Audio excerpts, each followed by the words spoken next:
Si je vous disais que 4 pages pouvaient changer votre vie, que vous étiez seulement à 4 pages d'avoir un destin complètement différent, qu'est-ce que vous vous diriez? Que c'est faux? Que c'est impossible? Que c'est trop beau pour être vrai? Ben, vous vous trompez. Parce que les 4 pages que je vais partager avec vous, elles m'ont fait gagner plus de 10 millions d'euros. Et ces 4 pages, à chaque fois que je les montre à quelqu'un, elles les copie-collent et ensuite, elles gagnent des dizaines, voire des centaines de milliers d'euros. Et franchement, j'en rajoute même pas. Parce qu'en ce moment même, ces 4 pages, elles travaillent et elles font gagner beaucoup d'argent à beaucoup de personnes, comme par exemple celles que vous voyez ici. Donc dans cette vidéo, je vais vous les donner pour que d'ici quelques minutes, vous puissiez vous aussi les utiliser, pour que vous aussi vous puissiez changer votre vie et que dans l'idéal, vous ayez des résultats encore meilleurs que les miens. Écoutez attentivement toute la vidéo parce qu'à certains moments, je vais donner des techniques de ninja. Ce sont des choses que très peu de personnes connaissent, des petits détails mais qui font des énormes différences et qui peuvent vous faire gagner beaucoup d'argent. Alors je suis pas youtubeur, je fais pas de placement de produits parce que j'ai pas besoin d'argent, mais je fais des placements de techniques de ninja qui peuvent vous faire gagner beaucoup d'argent. Donc pour le plan de la vidéo aujourd'hui, c'est très simple. Je vais commencer par vous donner un peu de contexte sur comment est-ce que c'est possible que 4 pages vous fassent gagner autant d'argent. Comment est-ce que ça marche tout ça? Donc je vais vous montrer la page 1, la page 2, la page 3 et la page 4 en expliquant pour chacune les erreurs que je vois trop souvent qu'il ne faut absolument pas faire. Et restez bien jusqu'au bout de la vidéo parce que la page 4, c'est celle qu'on voit le moins, c'est la plus sous-cotée, mais c'est une page qui est quand même super importante. Alors ces 4 pages, qu'est-ce que c'est? C'est ce qu'on appelle un funnel. Un funnel, qu'est-ce que c'est? C'est une machine qui permet de transformer des gens qui ne vous connaissent pas en clients. Et pour réussir à faire ça, on peut faire ça de façon très très complexe, ou on peut faire ça de façon très très simple. Et c'est ce que je vais vous montrer aujourd'hui, c'est comment faire ça de façon très très simple. Il y a une phrase que j'adore, c'est Einstein qui disait qu'il y avait 5 niveaux d'intelligence. Il y a smart, il y a intelligent, il y a brillant, il y a génie et il y a simple. Ça veut dire que pour Einstein, la simplicité, c'est au-dessus de tout. Et c'est ça la beauté de E égale MC2. Son équation, c'est une équation qui a changé le monde et pourtant, elle est simple, elle est belle, elle est élégante. Et donc moi, quand je fais des choses, à mon humble niveau évidemment, j'essaie quand même de faire pareil. Donc sans pour autant dire que je suis le Einstein des funnels, j'essaie de m'inspirer un petit peu de ce qu'il fait. Donc le funnel que je vais vous montrer aujourd'hui, c'est ce que j'appelle le funnel des 4 saisons. Pourquoi? Déjà parce qu'il a 4 pages. Ensuite, parce que c'est un joli nom et que c'est une jolie référence à Vivaldi. Et surtout parce que ce funnel, il résiste à tout. Je ne sais pas si vous connaissez, mais il y a Ray Dalio, un des plus grands investisseurs du monde. Il a un fonds d'investissement qui s'appelle Bridgewater. Et en fait, il expliquait que quand il serait mort, il a conseillé à sa femme, à ses enfants, son entourage qui hériterait de son argent, de mettre ça dans un portefeuille qu'il appelle le portefeuille de toutes les saisons. Et donc moi, c'est un petit peu pareil. Ce funnel, c'est le funnel des 4 saisons parce que ce funnel, il résiste à tout. Vous pouvez faire passer dessus les orages, les tempêtes, tout ce que vous voulez dessus. Franchement, le truc, il bouge pas. Qu'il y ait des récessions, des crises économiques, tout ce que vous voulez, ce funnel, il est solide, il casse pas. Nassim Nicolas Taleb dirait peut-être même qu'il est antifragile parce que ça fait 4 ans que je l'utilise. Je l'ai pas changé une fois et pourtant, il marche même mieux qu'avant. Alors, j'ai pas mal d'entrepreneurs qui me disent « Mais pourquoi est-ce que tu fais pas des webinars? Pourquoi tu fais pas des 5-day challenge? Pourquoi tu fais pas des choses comme ça ?» Et je dis pas que toutes ces choses-là, elles marchent pas, mais c'est juste que c'est trop complexe pour moi. Alors ouais, c'est vrai que si je faisais ça, peut-être que je gagnerais un peu plus d'argent tous les mois, peut-être que je gagnerais quelques dizaines de milliers d'euros en plus tous les mois, mais en fait, je trouve ça trop complexe. Et moi, j'essaie toujours de trouver les petits inputs qui vont avoir des gros outputs. C'est-à-dire des choses, ok, ça me demande un peu de travail, mais il y a une énorme asymétrie entre le travail que ça me demande et les résultats que je vais avoir. Un très bon exemple d'asymétrie, c'est par exemple faire une super pub. Moi, j'ai fait une pub, ça fait des années qu'elle marche, ça m'a pris 1 semaine de bien la faire, mais ça m'a fait gagner des dizaines de millions d'euros. Ça, c'était une belle asymétrie. Et les webinars, les 5-day challenge, les trucs comme ça, je trouve que ça manque un petit peu d'asymétrie par rapport à mon funnel. Après, évidemment, ça va en fonction des préférences de chacun. Si vous kiffez faire des lancements, des trucs comme ça, pourquoi pas. Mais là, pour moi, en ce moment, la prochaine étape, ce que j'essaie de faire, c'est comment faire 1 million d'euros par mois plutôt que 500 000 euros par mois. Et c'est pas en fait en changeant mon funnel que je vais réussir à faire ça. Un autre bon exemple, c'est Charlie Munger, l'associé de Warren Buffett,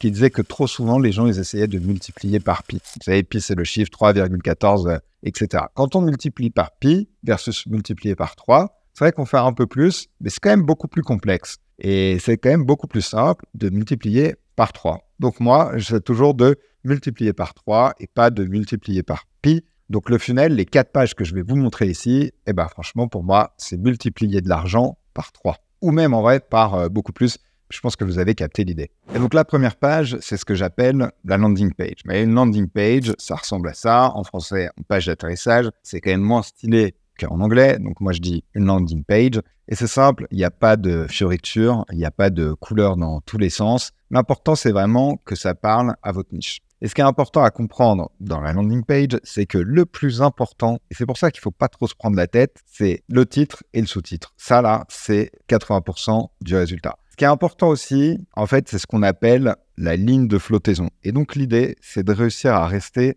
au-dessus de la ligne de flottaison. Vous voyez, en fait, c'est quand on a besoin de scroller. Selon que vous êtes sur ordinateur ou sur votre téléphone, la ligne de flottaison, elle va être un petit peu différente. Mais en gros, ce qui est important, c'est ça, mais ce qui va être écrit ici et ici. Et ensuite, ça, c'est aussi important, mais en gros, je trouve que les gens, ils se prennent un petit peu trop la tête sur les landing pages. Souvent, je vois des pages à rallonge, des trucs qui font des dizaines et des dizaines de pages. Si c'était à refaire, moi, vous voyez, j'enlèverais même les testimonials ici. Ça sert un petit peu à rien. Après, c'est juste que, comme nous, avec l'algorithme Facebook, le pixel, il est très, très habitué à ce genre de page. Quand on a essayé de mettre d'autres pages, ça marchait un petit peu moins bien. Et franchement, moi, il y a beaucoup de mes élèves, quand ils arrivent, ils ont des pages genre ultra, ultra complexes. Je leur fais enlever plein de choses et en fait, ça marche mieux. Donc, il y a vraiment cette idée de less is more qui fait que si vous supprimez des choses, en fait, le regard de la personne, vous savez, ça commence toujours pareil. Ça commence ici, après ça va là, et après ça va un petit peu là.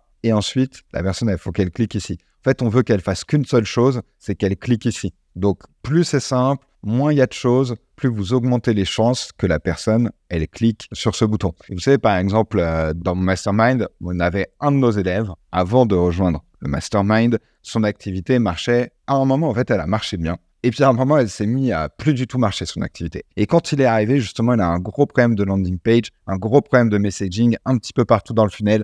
Je lui ai fait tout simplifier. Je dis parce qu'il y a aussi des personnes de mon équipe qui interviennent. Et vraiment, ses résultats, ils ont été assez fous quand même. Il a fait 6 000 € le premier mois. Il a fait 9 000 € le deuxième mois. Et il a fait 36 000 € juste ce mois dernier. Donc, franchement, incroyable transformation. Et des fois, ça se joue aussi sur ça. Alors évidemment, s'il a eu des résultats aussi où c'est pas que ça, on ne lui a pas que refait faire sa landing page, mais ça a beaucoup joué. Ce qui est important, c'est de savoir quoi mettre ici, ici et ici. Ça, comment est-ce qu'on fait? Franchement, il n'y a pas 10 000 façons de faire. Il faut juste très bien connaître sa niche, reprendre leurs mots et ensuite essayer un peu d'attirer leur attention pour qu'ils se sentent compris. Alors, pour vraiment leur montrer que vous avez compris leurs douleurs et leurs envies. L'erreur à ne pas faire avec les landing pages, et là je vais vous parler de plusieurs erreurs à ne pas faire d'ailleurs, c'est d'attirer des prospects mais qui ne sont pas de qualité. Et moi, j'offre une formation gratuite. J'offre pas un espèce de lead magnet tout pourri de PDF, de je sais pas trop quoi avec 44 techniques. Je trouve ça chelou ces trucs-là. Non, c'est juste une formation. Le but, c'est pas d'avoir le plus de leads possible, c'est d'avoir les bons leads. Parce que l'objectif après, c'est de transformer ces leads en clients. Des fois, je le vois avec mes élèves, ils sont super contents parce qu'ils arrivent avec des coûts par lead à 1 €. Je fais, c'est presque trop bas. Ça veut dire que ton lead, il est pas quali. Et c'est ça qui est compliqué à comprendre, c'est que le but, il faut trouver le juste milieu entre avoir un coût par lead qui est bon, mais aussi quali. Parce que bon, après, ça dépend. Nous, on a des systèmes de tracking qui sont quand même assez robustes, donc on peut tout tracker. On peut tracker le coût par lead, le coût par new lead, le coût par call, le coût par call qualifié, le CPA, etc. Donc, enfin, ce qu'il faut que vous reteniez de tout ça, c'est faire des choses simples. Un truc que je vois aussi très souvent, c'est que l'objectif de cette page,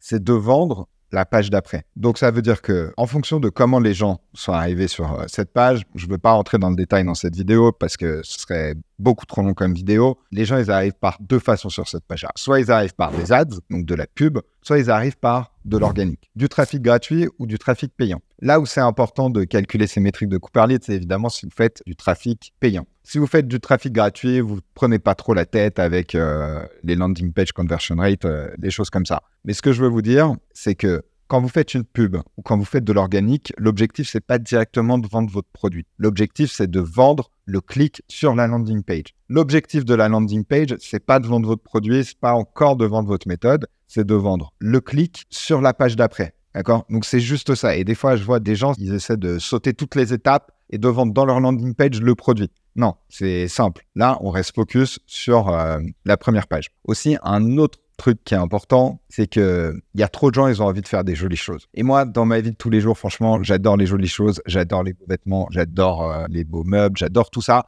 Mais en termes de marketing, ce qui marche souvent, et je ne sais pas pourquoi c'est comme ça, et en vrai, personne ne sait vraiment pourquoi c'est comme ça, ce sont les choses moches. Donc, il faut faire des pubs moches, il faut faire des sites moches. Et vous le voyez, par exemple, Le Bon Coin, c'est un site qui est très moche. Amazon, c'est pas très, très joli non plus. Et pourtant, ça marche trop bien. Donc, il faut que ce soit clean, il faut que ce soit lisible, il faut que ce soit un petit peu moche, c'est pas mal. Je ne sais pas pourquoi c'est un truc d'authenticité ou une dinguerie un peu dans le genre, mais ça marche mieux. Et d'ailleurs, une autre histoire, un autre exemple là-dessus, c'est qu'il n'y a pas longtemps, avec mon petit frère Edouard, qui est aussi mon associé, on a fait un call avec un mec qui dépense plus de 300 000 € par jour en pub. Il a déjà dépensé jusqu'à 1 million d'euros par jour en pub, en étant rentable, en faisant du profit. C'est ça qui est complexe, parce qu'il y a plein de gens qui dépensent beaucoup d'argent en pub, ils ne sont pas rentables, donc on va dire que ça ne compte pas vraiment. Et on lui montrait nos pubs, on lui fait « Ah, c'est bizarre, cette pub, elle marche super bien, mais elle est un peu moche quand même. » Et vraiment, il nous a répondu « Ah, moi, j'aime les pubs moches. Généralement, c'est les pubs moches qui scale très bien. » Donc, votre landing page, si elle est trop jolie, c'est qu'il y a un problème.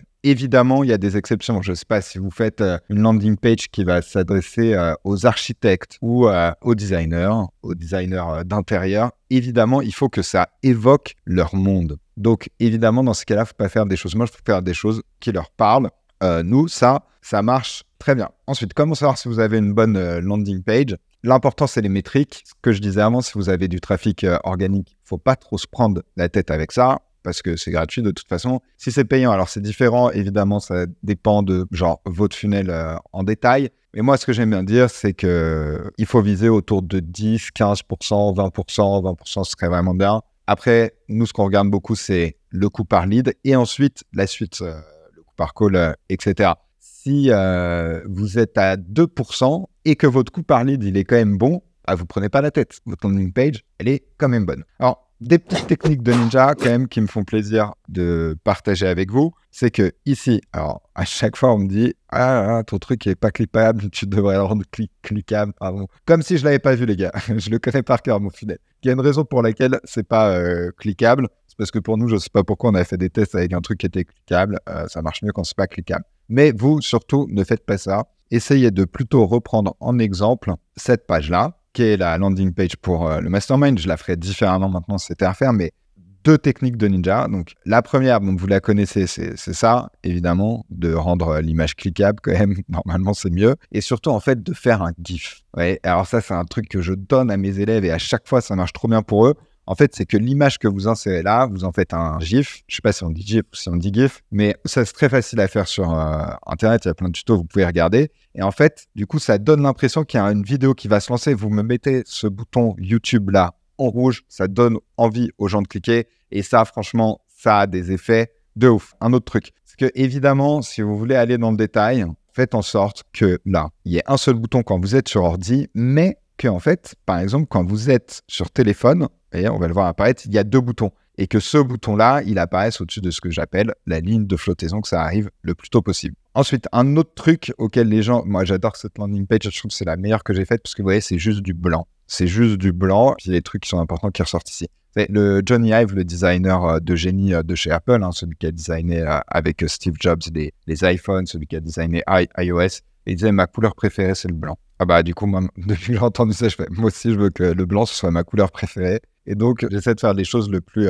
clean possible. Essayez de respecter la même police que celle-ci, surtout pour la headline. Une autre technique de ninja, je vais vous montrer un truc qui est très très cool à faire. Vous cliquez ici là dans Google Chrome, afficher option pour les développeurs. Et là, vous pouvez cliquer sur un peu, alors non, pas celui-ci, option pour les développeurs, examiner les éléments. Et là, vous allez avoir un truc de ouf qui va s'afficher. En fait, vous pouvez voir depuis Google Chrome comment est-ce que ça s'affiche partout. Et donc, je ne sais pas, imaginons, nous, on voudrait voir en quelle police ça s'affiche sur un iPad Pro, par exemple. Ah, vous voyez, ça va s'afficher comme ça. Et en fait, là, vous cliquez ici. En fait, vous allez voir exactement la police que j'ai utilisée. Vous pouvez le voler, vous pouvez même voler ma couleur. On voit ici. C'est important parce que je me suis bien pris la tête quand je l'ai fait, cette landing page, pour vraiment trouver la taille de police parfaite. Donc, vous pouvez jouer avec ça. Et là, vous voyez, ouais, alors c'est important, faut que ce soit clean en fait. Mais faire des choses simples, c'est toujours pareil. C'est quand même un petit peu complexe. Du coup, technique de ninja que je voulais vous montrer. Là, vous pouvez reprendre et vous voyez par exemple que ma police 56 pixels et vous avez même la taille de la police et open source que j'ai utilisé et la couleur. Je me suis pris la tête quand j'avais fait. C'était des heures et des heures de travail. Je vous partage ici un autre truc. Bon, c'est un petit peu rigolo que vous pouvez faire en fait si vous voulez carrément tester votre landing page. Vous voyez, vous pouvez en fait écrire ici comment. Imaginons, on peut faire comment et comme ça vous pourrez directement tester perdre 30 kilos. Vous voyez. Et en fait, ça change juste, évidemment sur la page en ce moment, ça ne va pas changer ma page, mais vous pouvez faire des tests comme ça juste pour voir à quoi va ressembler votre page. Donc bref, ça, c'était toutes mes techniques de ninja. Il y en a d'autres sur la suite et c'était pour la page 1, ce que j'appelle la landing page. Maintenant, on va passer à la page 2, ce que j'appelle la page de formation. Alors, la page de formation, c'est un peu comme la landing page, mais en plus simple dans le sens où ce que vous allez mettre, évidemment, dans votre formation, l'idée, c'est toujours pareil, c'est de donner envie aux gens de prendre un appel avec vous. Donc là, quand même, sur cette vidéo-là, par exemple, ce que j'appelle la vidéo de formation, c'est important de se donner un peu parce que c'est ultra rentable. Par exemple, moi, j'y ai passé une semaine et j'étais focus comme jamais dessus, mais j'ai jamais eu besoin d'y retoucher et ça m'a fait gagner plus de 10 millions d'euros. Donc franchement, ultra rentable. On me demande souvent quelle durée il faut que ce soit. En fait, il ne faut pas réfléchir en termes de temps, mais l'objectif, c'est toujours que ce soit le plus court possible. Mais en fait, il faut que ce soit juste suffisant pour que dans cette vidéo, vous puissiez montrer à la personne que vous pouvez l'aider, que vous avez compris comment la faire passer d'une situation A à une situation B. Comment faire pour aller de l'un à l'autre avec votre méthode. Et généralement, si la personne elle a besoin de ça, c'est parce que si elle a besoin de vous, c'est parce qu'elle ne sait pas comment faire, ou sinon c'est parce qu'elle sait comment faire, mais qu'elle veut aller plus vite. Alors, toujours dans les erreurs à ne pas faire sur cette page, il ne faut pas essayer de vendre son programme ou son produit maintenant. Il faut juste apprendre à vendre l'appel. Tout ce qu'on veut, c'est que la personne, elle clique ici. Un autre truc que je vois souvent aussi, c'est que des gens, ils essaient de regarder des métriques un peu chelous et qui sont inutiles comme le nombre de vues, la courbe de je sais pas trop quoi et tout. Franchement, en 4 ans d'activité, cette vidéo, je sais pas combien, j'ai jamais regardé ça. C'est pas du tout important.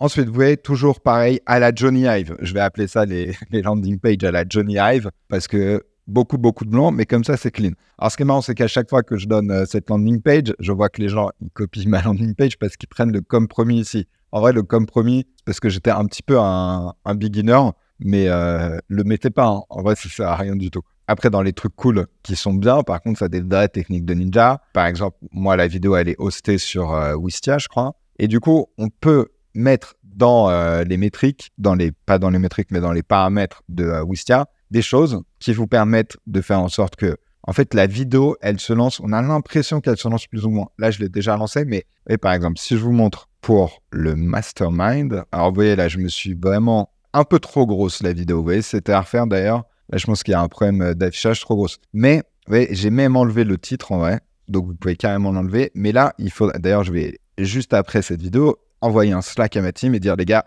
changez-moi ça, là, il y a un problème d'affichage de l'espace. Mais en tout cas, ce qui est intéressant, on va un peu dézoomer du coup, pour que vous voyez, c'est que la vidéo, il y a les 5 premières secondes qui se lancent en automatique. Et ça, franchement, ça joue de ouf. Et quand même, pour pas vous laisser dans la panade sur cette partie, la formation, qu'est-ce que je mets dedans, parce que je vois quand même du grand n'importe quoi qui est fait, des fois quand j'en regarde. Donc, pour vous aider quand même et vous donner un max de valeur, il y a une structure, moi, que j'adore, qui est super simple, mais qui marche super bien. Et d'ailleurs, si c'était à refaire, je ferai la structure que je vais vous donner plutôt que celle que j'ai utilisée ici. Mais en gros, c'est super simple. En premier, vous utilisez ce qu'on appelle un pattern interrupt. D'accord? Donc, on va essayer de continuer à hooker les gens. Déjà, vous avez fait un bon taf s'ils sont arrivés jusqu'ici. Soit ils ont vu votre pub, soit ils ont vu, je sais pas, un short, un réel, tout ce que vous voulez. En tout cas, quelque chose d'organique. Ensuite, ils sont arrivés sur la landing page. Ils ont laissé leur adresse mail. Et ensuite, ils décident de commencer à regarder la vidéo. Donc, les 5 premières secondes, c'est les plus importantes. On essaie de hooker les gens avec un peu un pattern interrupt. Alors, sans partir dans des délires un peu chelous et trop complexes, on peut faire des choses très simples.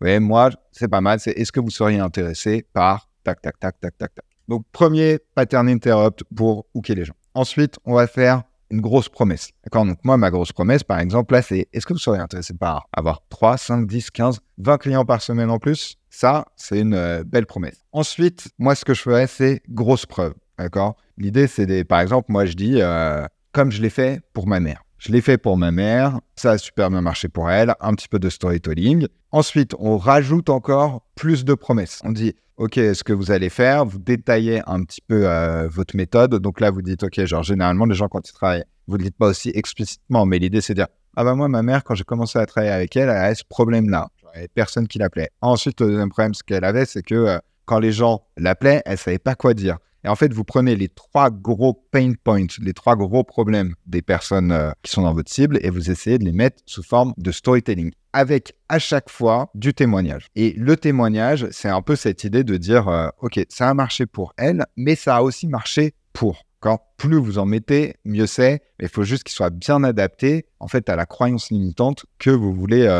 enlever chez la personne. Nous, par exemple, chez les thérapeutes, il y a quand même plein de personnes qui pensent que c'est impossible de bien gagner sa vie en étant thérapeute. Ce qui est quand même complètement fou tellement on a de témoignages maintenant. Mais il y en a qui ont encore du mal à croire que c'est possible. Ensuite, important, vous allez sur ce que j'appelle la nouvelle opportunité. Et en gros, c'est comme ça que ça fonctionne, hein, le marketing. La nouvelle opportunité, c'est votre mécanisme unique. Donc, ça veut dire que jusqu'à maintenant, les gens, ils font les choses d'une certaine façon. Mais en fait, vous vous êtes rendu compte que la bonne façon de le faire, c'était cette autre façon-là. D'accord? Donc, c'est votre nouvelle méthode et c'est un peu ce qu'on appelle de la disruption. Mais je sais pas, moi, par exemple, chez les thérapeutes, tous, ils pensent que c'est des cartes de visite, des flyers. Alors qu'on est quand même en 2024, à l'ère d'Internet, il y a des trucs qui sont quand même vachement plus efficaces. Et donc, c'est un peu ça, la nouvelle opportunité. Et de façon générale, dans cette formation, c'est de donner de la valeur aux gens et de vendre 2 choses. Il y a la vente sur la méthode et ensuite la vente sur le produit. Un super exemple, un des meilleurs marketeurs que je connaisse, c'est Russell Brunson, c'est le mec qui a créé ClickFunnels. Il fait toujours pareil. Il dit, en fait, si vous voulez devenir très riche, il faut que vous fassiez un funnel. Si vous n'avez pas de clients, c'est parce que vous n'avez pas de funnel. Et le meilleur moyen, donc ça, je vends la méthode. Et le meilleur moyen d'avoir un funnel, c'est d'acheter ClickFunnels. Parce que ClickFunnels, il fait le funnel super simplement pour vous. Vous voyez, là, c'est un peu ce que j'ai fait dans cette vidéo. Ça veut dire que je vous ai dit, genre, pour devenir très riche, vous avez besoin de ces 4 pages. Mais ces 4 pages, moi, je les maîtrise trop bien, etc. Donc, on vend la méthode et on vend le produit. Ensuite, un petit peu de storytelling sur vous pour créer un petit peu de confiance quand même avec les gens. Et là, vous dites, moi, j'étais pas toujours aussi successful. En fait, avant, j'étais... etc. Okay, donc là, vous faites toute cette partie-là. Ensuite, appel à l'action. Si vous voulez avoir les mêmes résultats que blablabla, alors prenez rendez-vous. Simple, je ne prends pas la tête. Un truc que j'adore faire sur les preuves, donc les témoignages, les choses comme ça, c'est que vous avez 3 formes de preuves. Vous avez ce que j'appelle la living proof. Donc, c'est vous en êtes la preuve. Racontez son histoire perso pour montrer que c'est vrai. Donc, par exemple, moi, je raconte souvent l'histoire de ma mère. J'ai dit, ça a marché pour moi. D'accord? C'est la living proof. Ensuite, social proof. Ça a marché pour moi, mais ça a aussi marché pour. D'accord? Je l'ai aussi appris à cette personne qui était juste comme vous à la base. Je lui ai appris à faire la même chose que j'ai appris à ma mère. Et maintenant, ça marche trop bien pour vous. Et ensuite, là, ce que j'appelle reason why proof. D'accord? Ça a marché pour moi. Ça a marché pour elle. Et la raison pour laquelle ça a aussi bien marché pour moi, pour cette personne et pour toutes les personnes que vous voyez là, c'est parce que, et là en fait vous remettez votre méthode, vous remettez votre mécanisme unique et vous pouvez même vous appuyer sur des articles scientifiques. Par exemple, si vous êtes dans la perte de poids, un trop bon exemple, c'est de dire ok, c'est parce que si vous avez plus de 40 ans en fait et que vous êtes en situation de ménopause, alors c'est normal que les régimes Weight Watchers ça marche pas, c'est pas moi qui le dis, c'est telle étude, etc. Et là en fait vous dites mais la bonne méthode c'est telle méthode et c'est pour ça que ça a trop bien marché pour moi, ça a trop bien marché pour elle, ça a trop bien marché pour elle et ça va aussi trop bien marcher pour vous. Donc ça, c'est la page de formation. Et donc maintenant, on va passer à la page 3, qui est tout simplement la page de réservation. Alors, un truc important, les gars, vous prenez pas la tête sur est-ce que ce bouton, je le fais apparaître après 10 minutes dans la vidéo.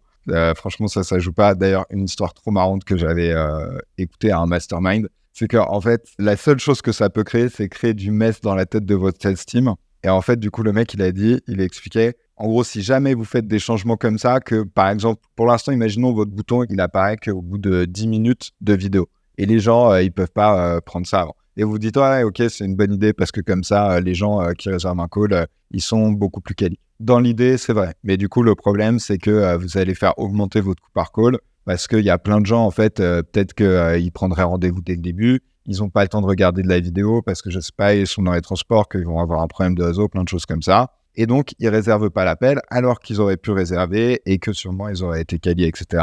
Et que votre closer derrière, il aurait pu faire un super taf. En fait, si vous êtes dans ce cas-là et que vous voulez changer le bouton et le dire, OK, en fait, le bouton, il va apparaître au début de la vidéo, surtout ne le dites pas à votre sales team parce qu'en fait, sinon, ça peut vraiment créer leur croyance dans la tête que les leads, ils vont être moins qualifiés parce qu'ils n'ont pas vu toute cette vidéo. Et donc, vraiment, c'était ce mec dans le mastermind, il me racontait ça, il me disait, si jamais tu fais des changements comme ça, il me donnait ce conseil à tout le monde, donc si jamais vous faites des changements comme ça, surtout, ne le dites pas à votre sales team, ça pourrait leur créer des fausses croyances dans la tête. Enfin bref, c'était un autre conseil important. Ensuite, du coup, la page pour réserver un coaching gratuit. Ouais, ça, franchement, je ne vais pas m'éterniser dessus, hein, c'est juste, c'est la 3e page de réservation. Pas de fioriture, encore une fois, c'est clean. On veut qu'une seule chose, c'est que la personne, elle réserve un appel. Là, vous allez mettre ici quelques questions que vous aimez. Vous ne prenez pas trop la tête non plus. Mettez les questions qui semblent importantes pour vous.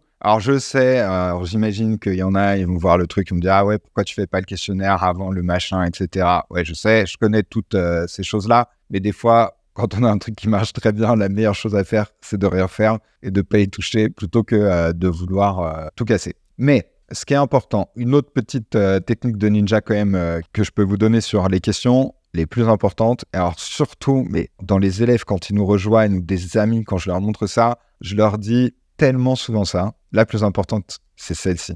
Mais en fait, ce qui est trop marrant, c'est que les gens, je leur dis, tu copie-colles les questions et je sais pas pourquoi, ils la copie-collent pas. En fait, comme s'ils avaient peur de demander aux gens, est-ce qu'ils ont de l'argent ou est-ce qu'ils n'ont pas de l'argent? Et du coup, ils la mettent de façon à ce qu'en fait, on sache pas. Et en fait, ça, c'est super important parce que après, nous, ce qui se passe, c'est qu'on a un système de notation en interne et du coup, on va noter la qualité des calls. Et en fonction de ça, on va voir si on les prend ou pas. Et ça veut pas dire que si la personne, elle met « je n'ai pas accès aux moyens financiers », vous la prenez pas en call forcément. Ça dépend de plein d'autres choses. Mais c'est juste que, voilà, vous préparez, vous savez avant le call, OK, le Calendly, la personne, elle a mis ça. Bah, c'est un petit peu comme un jeu vidéo. Là, ça va être en mode dur. Là, ça va être en mode moyen. Là, ça va être en mode facile. Et tellement d'exemples de personnes avant de rejoindre mon mastermind qui font cette heure. Et moi aussi, j'avais fait cette heure-là. Et en plus, un des soucis, c'est que si vous ne faites pas ça, enfin, ça dépend de comment vous optimisez, par exemple, vos Facebook Ads avec votre pixel Facebook, mais vous pouvez optimiser pour les mauvaises personnes. Et moi, au début, quand j'ai commencé, je ne posais pas cette question-là parce que j'avais peur que tout le monde mette « je n'ai pas accès ». Et du coup, que je me dise, mais en fait, ça veut dire que mon marché n'a vraiment pas d'argent. Et en fait, non, je me suis rendu compte qu'il y avait des gens qui mettaient quand même j'ai accès. Et le problème, c'est que si vous ne savez pas avant le call, vous, quand vous allez être en termes de closing, vous allez pas savoir si est-ce que c'est parce que vous êtes vraiment trop nul en closing ou est-ce que là, c'est parce que vous aviez un call qui était inclosable. Et en fait, moi, avec le recul, dans les 500 premiers calls que j'ai pris, on va dire dans les 50 premiers, parce qu'au début, je ne posais pas la question. Après, j'ai décidé d'être un peu plus intelligent et de faire ce qu'on me disait de faire. Et ben, il y avait des calls. En fait, ça servait à rien. Ça sert à rien que je m'en veuille. La personne, c'est juste qu'elle était inclosable. D'accord? Mais bon, ça dépend aussi évidemment de à combien est votre programme, etc. Mais je pense que là, pour toutes les personnes qui écoutent cette vidéo, si je faisais des call reviews de vos calls, je vous dirais non, le problème, c'est pas la personne. Le problème, c'est sûrement que tu n'es pas assez fort. Mais bon, c'est le sujet pour une autre vidéo. On ne va pas s'égarer. Un autre point qui est important, c'est que vous voyez, donc je vous ai montré au début, la landing page, la page de formation, là il y a la page de réservation. Ça va être très rare que la personne, elle fasse, genre par exemple dans notre cas c'est pub, landing page, formation, elle réserve le call. Ça, c'est très rare. Dans la majorité du temps, les gens, ils vont laisser votre landing page, ils vont regarder votre landing page, ils vont mettre un faux mail, ça c'est vrai, ça arrive, mais il y en a quand même qui vont mettre des vrais mails, et du coup ils vont pas réserver un call tout de suite. Vous voyez, il va leur falloir plein de temps. Et donc, c'est pour ça que la séquence mail, c'est super, super important. J'ai fait toute une vidéo complète là-dessus où je explique, mais vraiment en détail, je donne la séquence mail qu'on utilise et qui marche trop bien. Je donne tous les mails. Et donc, franchement, faites-le parce que la majorité, en fait, c'est pas la majorité de vos calls qui vont venir de vos mails, mais vos calls les plus quali, ils vont venir de vos mails. Ce qui est normal parce que ça veut dire que c'est des gens qui vous suivent depuis genre 2-3 mois, enfin, j'en sais rien. Nous, il y a des gens, ils nous suivent depuis genre des années. Bah, c'est sûr qu'il y a quelqu'un, quand il vous suit depuis des années, qui voit tous vos mails, qui voit tout ce que vous faites, bah, généralement, c'est presque gagné d'avance. Nous, il y a quand même plein de calls qu'on close où on sait que, bah, genre vraiment, des fois, il faut le vouloir pour pas closer la personne. Donc, il y a des personnes, c'est gagné d'avance. Et c'est ces personnes-là. Donc, écrire les mails, c'est vraiment super important. Et c'est toujours la même chose dans les mails, si je devais expliquer simplement l'idée, c'est créer de la confiance, expliquer qui vous êtes, ce que vous faites, et surtout comment est-ce que vous pouvez aider les personnes dont vous avez pris les mails, leur montrer que vous les comprenez eux, leurs défis et les obstacles auxquels ils sont confrontés pour les aider à résoudre leurs problèmes plus facilement, plus rapidement et peut-être parce que s'ils essayaient seuls, ils n'y arriveraient pas du tout. Donc ça, c'est très important. Vous pouvez en profiter pour ajouter plus de preuves sociales. Aussi, un truc, ça je le vois souvent, et en fait, avec le recul, c'était à refaire ici, je ne mettrais rien du tout. Alors, je ne mettrais absolument rien. Des fois, je vois des gens qui mettent des pavés. Non, less is more. Et par exemple, on va reprendre l'exemple du mastermind. Alors, je reprends souvent l'exemple du mastermind parce que quand j'ai fait ça, quand j'ai fait ces landing pages, j'étais quand même beaucoup plus avancé. On va voir, c'est ça. Normalement, je m'attends à avoir un truc complètement blanc. Du blanc à la Johnny Ive. Ah oui, c'est encore mieux. Alors oui, si c'était à refaire, j'essaierais de le monter un petit peu par ici. Peut-être le faire un chouïa plus gros comme ça. Mais par contre, le blanc sur du gris, c'est bien. Vous voyez, c'est simple. Et là, je ne me suis pas pris la tête. J'ai carrément tout enlevé. Mais pareil, juste après la vidéo, je vais envoyer un petit Slack à ma team pour quand même qu'on change un peu ça. Donc, vous avez vu les 3 premières pages. Maintenant, on va passer à la dernière page, mais qui est une page super importante. Et je vais vous expliquer pourquoi dans quelques secondes. Et voilà, donc on arrive sur la 4e page, qui est la page de remerciement. Alors, la page de remerciement, on ne va pas l'utiliser juste pour dire merci. Il faut quand même un petit peu plus se donner sur cette page. Et cette page, elle est sous de côté parce qu'en fait, c'est celle qu'on voit le moins. Mais nous, par exemple, c'est une énorme raison de notre succès. C'est la thank you page. Et on met beaucoup d'attention dessus parce que c'est un petit peu comme une page de prévente. Et cette page, elle a 2 objectifs. Le premier objectif, c'est d'améliorer votre show-up rate. D'accord ? Votre show-up rate, c'est de faire en sorte que les gens, ils viennent en call. Et oui, parce que c'est relou, mais il y a des gens, ils prennent des réservations et puis en fait, ils viennent pas ou ils annulent au dernier moment. Donc ça, c'est pour améliorer son show-up rate. C'est le nombre de personnes qui ont pris rendez-vous et qui viennent vraiment au rendez-vous. C'est le show-up rate. Et le deuxième objectif, c'est quand même de faciliter et de raccourcir vos appels de vente. Parce que le show-up rate, c'est 2 choses. Donc, au-delà des techniques de rappel, c'est une nouvelle partie de la boîte que j'ai découvert. Ça s'appelle les opérations vente. Marketing, vente opérationnelle, ensuite produit. Bon, si vous voulez que je fasse une vidéo sur le show-up rate, sur comment améliorer le show-up rate, vous pouvez écrire show-up rate et je me chaufferai pour la faire. Mais en gros, pour vous expliquer rapidement comment est-ce qu'on fait pour augmenter le show-up rate, il faut montrer 2 choses. La première, c'est pourquoi est-ce que la personne, elle devrait se présenter en appel. Et peut-être que si vous avez un show-up rate qui est complètement dégueulasse, c'est parce que la personne, elle se dit, en fait, ça sert à rien que je vienne en appel. Je vois pas ce que je pourrais y gagner. Donc, comment est-ce qu'on fait ça ? C'est simple. Vous présentez ce que j'appelle votre méthode, votre mécanisme unique. Vous dites, par exemple, ça, c'est ma façon de faire de l'immobilier par rapport aux autres. Pendant ce call, vous allez apprendre ça et ça. Vous allez retirer telle valeur. L'idée, c'est quand même de chauffer un peu les gens et de faire en sorte qu'ils aient envie, qu'ils soient impatients de prendre rendez-vous avec vous. Deuxième chose qui est importante sur le show-up rate, c'est comment se présenter en appel. Et vous voyez, c'est ce que j'explique ici. Quelques conseils pour préparer au mieux votre rendez-vous. Connectez-vous sur Zoom. Si vous avez plus de 5 minutes de retard, le rendez-vous sera annulé et vous ne pouvez pas le replanifier. Ce qui est vrai. Soyez dans un endroit calme. Alors pareil, ça sinon au début je l'avais tout le temps, des gens qui étaient en voiture. C'est impossible de closer quelqu'un qui est en voiture quand même, ou je sais pas, qui est dans la rue, qui se balade. Prévoyez environ 45 minutes. C'est aussi pour montrer aux gens que vous prenez les choses au sérieux et que, je sais, des fois il y a des closers, ils m'ont dit dans d'autres boîtes où ils closaient, les gens ils étaient genre dans leur lit et tout. Je dis souvent le problème, c'est pas la qualité des gens que vous avez en appel, c'est vos skills de vente. Mais quand même, pour être honnête, si vous commencez à avoir des gens qui prennent les calls depuis genre leur lit, qui sont sous leur drap, et là vous avez un problème de qualité. Mais sinon, généralement, c'est des problèmes de vente. Donc ça, mais toute cette partie-là, c'est pour améliorer le show-up rate. Là, cette vidéo, je sais qu'il faut que je la refasse depuis des années. On voit tellement que je lis un prompt, que je lis. En plus, j'avais pas de téléprompteur à l'époque. Enfin, bref. Il faudrait que je la refasse, mais le script est bon. Par contre, le script, les choses sont là et vous voyez, vous pouvez la regarder. En gros, je dis félicitations d'avoir pris rendez-vous. Parce qu'au début, j'étais carrément trop dur. Et surtout, on a des thérapeutes, c'est des gens sympas, c'est des gens souvent quand même assez sensibles. Et ma mère, elle m'a dit, tu sais, quand même, ils font quelque chose de bien pour eux. C'est important, faut les féliciter. Et du coup, maintenant, j'ai un peu plus cette énergie-là aussi. Donc ça, cette partie-là, c'est pour améliorer le show-up rate. Cette partie-là, je veux dire, c'est plus pour faire en sorte que les appels de vente, ils soient plus sympas. Vous voyez, c'est des vidéos pour vous dire à quel point je change pas mon funnel. J'avais encore les cheveux longs et c'était pendant le Covid. C'était vraiment pendant le Covid. En fait, ce qui s'est passé, c'est que je faisais ces appels de vente et j'en avais tellement marre de tout le temps récupérer la même chose qu'à un moment, j'ai trouvé un truc qui marchait trop bien. Et c'est le genre de choses qu'on peut trouver que quand on est dans les calls. Et franchement, tous les calls, je fais « Ah, ça marche trop bien ». Dès que je dis ça à la personne, j'ai l'impression que j'arrive vraiment beaucoup mieux à lui faire comprendre ce qu'on fait. J'arrive beaucoup mieux à la closer. Et en fait, du coup, je me suis dit, plutôt que de tout le temps répéter la même chose, est-ce que j'essaierais pas de le caler quelque part dans le funnel? Et c'est pour ça que j'ai fait cette vidéo-là. Donc celle-ci, essayez de la faire après 10, 20, 30 calls. Généralement, vous allez capter ce qui se passe. Et si c'était à refaire, c'est toujours dans cette idée de less is more. Plutôt que 2 vidéos, j'essaierais de tout mettre en une. Ce que vous pouvez mettre aussi à un moment là-dedans, c'est toutes les objections que vous avez, etc. Vous essayez toutes de les caler dans ces 2 vidéos. Copiez-collez pas les miennes, franchement, ça ne vous servira à rien. Là, il faut que ce soit ultra adapté à votre niche. Donc, une fois que vous avez fait ça, déjà quand même, vous êtes vraiment pas mal. Ensuite, si vous avez un peu de social proof, de la preuve sociale, c'est toujours bien. Nous, on les met ici.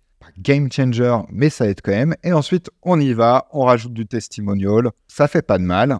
Ils sont un peu partout, nos testimonials, mais on les rajoute quand même ici. Je pense que ça aide pareil. C'est pas des choses qui sont game changer, mais vous savez, on va chercher des petites optimisations à faire. Là, c'est 10% mieux. Là, c'est 10% mieux. Là, c'est 10% mieux. Et là, je sais encore ce qu'il faudrait que j'ajoute sur cette thank you page pour que ce soit encore mieux. Mais bon, là, on arrive sur la fin de la vidéo. Donc ensuite, ce qu'il faut que vous réussissiez à faire, c'est closer, qui sera le thème d'une autre vidéo. Bon, déjà, si vous réussissez à faire tout ça, franchement, vous êtes quand même vraiment bien. Maintenant, ce qu'il faut réussir à faire, c'est réussir à closer, ce qui sera le thème d'une autre vidéo. Si vous avez envie, vous pouvez commenter closing ou closer, ou comme vous voulez. Et j'essaierai de la faire, je me chaufferai. Franchement, j'en ai pas encore fait. Et toutes les vidéos que je vois pour l'instant sur le sujet en France, elles sont quand même pas ouf. Et donc, si cette vidéo vous a plu, par contre, j'en ai fait une autre qui devrait vous intéresser. J'explique dedans en détail toutes les étapes pour passer de 0 à 500 000 euros par mois. Elle va s'afficher juste là. Donc, regardez-la, abonnez-vous à la chaîne et je vous dis à bientôt.